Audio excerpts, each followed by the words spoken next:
I'm Teisha Bader with the JBS News Update for Friday, September the 16th, 2016. Several attacks and thwarted attacks in Israel to tell you about today. A 19-year-old Israeli soldier was lightly wounded in a stabbing in the West Bank today. The incident took place at a checkpoint near Hebron, where the soldier was slashed in the face with a knife. He received treatment at the scene by Magen David Adom paramedics and was taken to Shaarei Tzedek Medical Center in Jerusalem.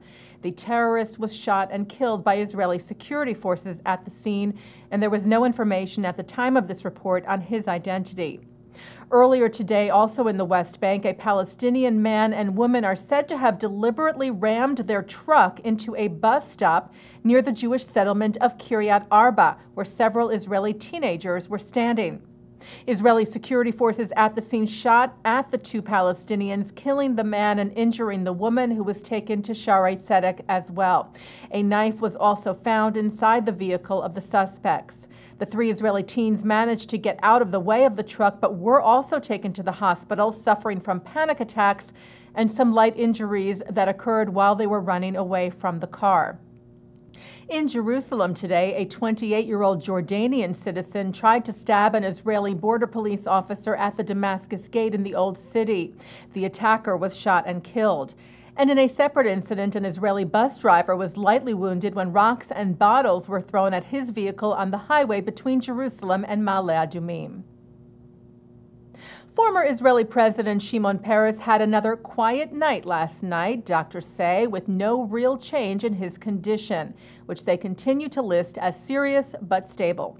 The 93-year-old suffered a major stroke earlier this week, and after consultations once again today, doctors decided to keep the elder statesman sedated and on a respirator while they continue treatment and observation. Yesterday, Peres' doctors had noted some improvement and are cautiously optimistic about his prognosis. The U.S. Department of Energy announced a partnership with Israel for energy research. The department's Assistant Secretary for International Affairs, Jonathan Elkind, told participants in a joint subcommittee hearing last week of plans to establish a virtual center that will facilitate joint research with Israel to open next year. Elkind told the joint session at the House of Representatives of the Committee on Foreign Affairs, Subcommittee on the Middle East, and on Science, Space, and Technology Subcommittee on Energy that consultations with Israel would begin sometime in the next few weeks. The New York City Council passed a non-binding resolution this week condemning the BDS boycott, divestment, and sanctions campaign against Israel. The resolution passed on Wednesday in a 40-4 vote with 6 abstentions. It condemns, quote, all efforts to delegitimize the state of Israel and the global movement to boycott, divest from, and sanction the people of Israel. The resolution, introduced back in May by Councilman Andy Cohen, further says that the BDS movement leaders and supporters engage in, quote, unacceptable anti-Semitic rhetoric. At the same time, it also states the belief that both Israelis and Palestinians, quote, have the right to live in safe and secure states, free from fear and violence, with mutual recognition. Well, it's another bronze medal for Israel at the Paralympic Games in Rio. Israeli swimmer Inbal Pizarro came in third today in the 200-meter individual medley. The 29-year-old now has a total of 9 medals won over her more than decade-long career. She's been competing at the Paralympics since 2004.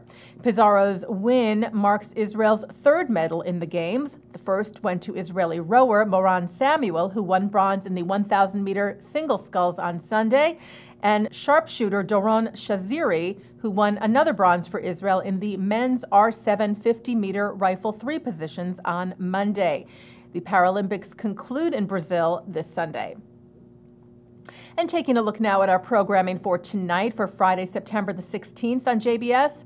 Live Shabbat services are coming up at 6 o'clock from New York City's Central Synagogue, followed by a concert with the Daniel Zamir Quartet and Taras Band, who perform at the 24th Annual Jewish Culture Festival in Krakow, Poland.